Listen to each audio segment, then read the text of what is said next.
Hello, Brother Wilson. This is Josh. As you know, I lost my binder. My binder unfortunately had my envelope with the 17 concepts in it that were given to me by, oh dear, by James. And it also had my list of the 100 concepts, so I'm going to have to do this from memory. I'll give you at least 15. I'll try to remember 17 concepts that I have learned, and I'll give you those. So, how do the following fit into my metaphor? 1. Maslow's hierarchy of needs. This would be a good tool to use as long as I understand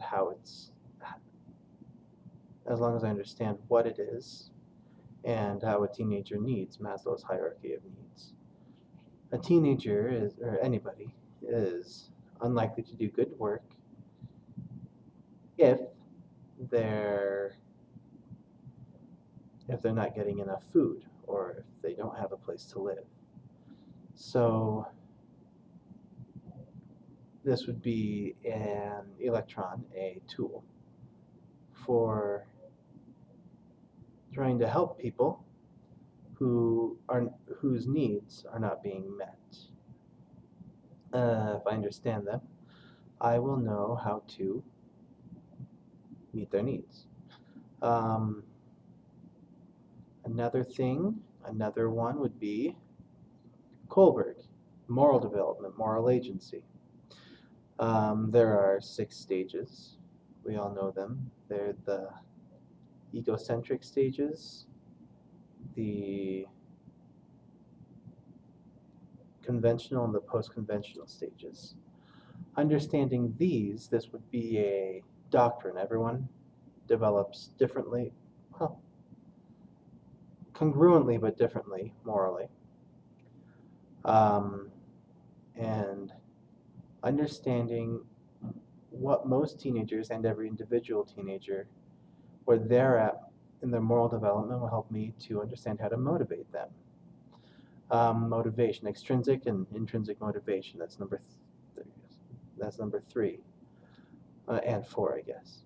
Extrinsic motivation and intrinsic motivation are both tools. Extrinsic, I can control how they are extrinsically motivated by motivating them extrinsically. And intrinsic motivation, I can help them want to know, want to understand, by giving them a fair amount of disequilibrium, which is number 5. Disequilibrium is also a tool, a useful tool, to use on teenagers, especially teenagers have good disequilibrium, and they use it positively. When an individual is in disequilibrium, then if it's the right kind, then they will have situational interest. Number 6, situational interest. Disequilibrium is when they don't know it all, when they find out that there's something that they don't know and they want to know it. And again, it gives them situational interest, number 6, which is that I suppose it's a tool or a principle. It could be a principle, because I can't control someone's situational interest, but an individual with good situational interest will eventually, want to know what something is and how it works. Now, proximity, number 7, proximity in time, given the disequilibrium, I found out with my caterpillar theory that an individual cedar was very interested. She had a lot of situational interest. But it lasted a few weeks, and then she actually had no interest in it whatsoever. When I offered to tell her about it, she said, "No way, I don't want to hear it." So proximity is important as well. Proximity can also mean how close you are to a student. That's a tool. If I'm too close to someone, it may make them feel uncomfortable. But if I'm too far away from someone, it may make me seem uninterested to that person. So that would be Proximity is number 7. A few things that happen in the brain. Let's go with cognitive domain. The cognitive domain, it's a doctrine. Everybody has a cognitive domain. And it's also a doctrine that everybody's at different stages in their cognitive development in any subject. Using the cognitive domain as a tool, this is the domain that in which people need to understand concepts correctly. The affective domain, number 8, is the part of the brain that allows you to not just understand concepts, but decide how you feel about them. It's kind of the moral center of the brain.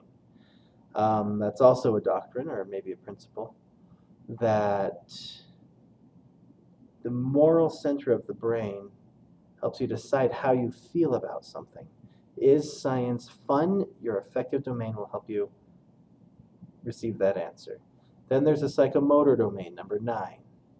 The psychomotor domain helps a lot with the cognitive and affective domain, kind of links them together using physical actions.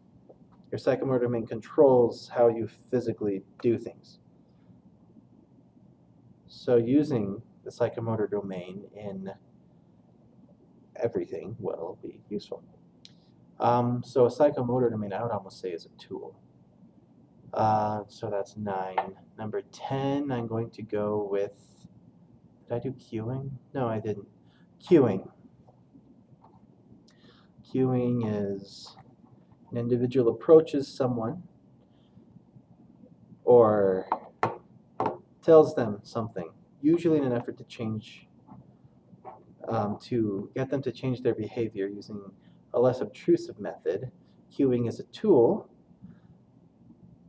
and one would use that so that the individual does not feel picked on by the teacher, because that would not make them happy. 11, helicopter parents. Helicopter parents are parents who will not leave their children alone. They just kind of hover over them like a little helicopter, just waiting until they have to make a decision. Then they make a decision for them. Yeah, that doesn't really fit into my metaphor, though. Not very much, because I can't really change a parent's behavior. Well, I can talk to them about it. I suppose I could.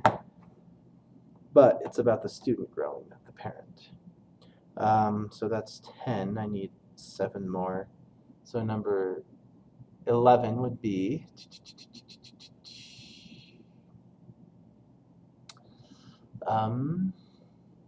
research. Let's do research. Okay. There is correlational, experimental, and descriptive research. Descriptive research is raw data. Out of 100 people, 21 are wearing hats. Then the correlational research would be, out of 100 people, 21 are wearing hats. 18 of the 21 people wearing hats are boys. And then the experimental research would be, is there something that I can do? Yeah, so correlational research is trying to draw correlations. And then the experimental research is there something that I can do to cause people want to wear hats? So then if I give everybody a bad haircut, or if I take, out of those 100 people, 50 people, 25 boys and 25 girls, and give them all a bad haircut, will all of them or most of them wear hats? The bad haircut would be the pill to make somebody wear a hat. So that makes 13. 14, that would be, so we did that. No, I did disequilibrium. How about prototype? A prototype is when I'm trying to explain a subject, I get something to fit into everybody's schema. Schema would be number 15. A schema is what somebody knows and sees and has seen before, smelled before, understands.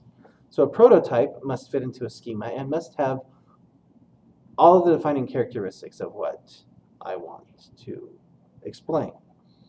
Defining characteristics is something that this thing always has. Every single one. Correlational characteristics are things that they typically have. You can usually identify it quickly if they have all as this because of all the correlational characteristics. That's 17.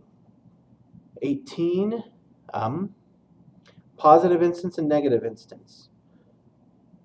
A positive instance is something that fits all the defining characteristics, and so therefore is what I'm trying to explain. A negative instance is something that does not have all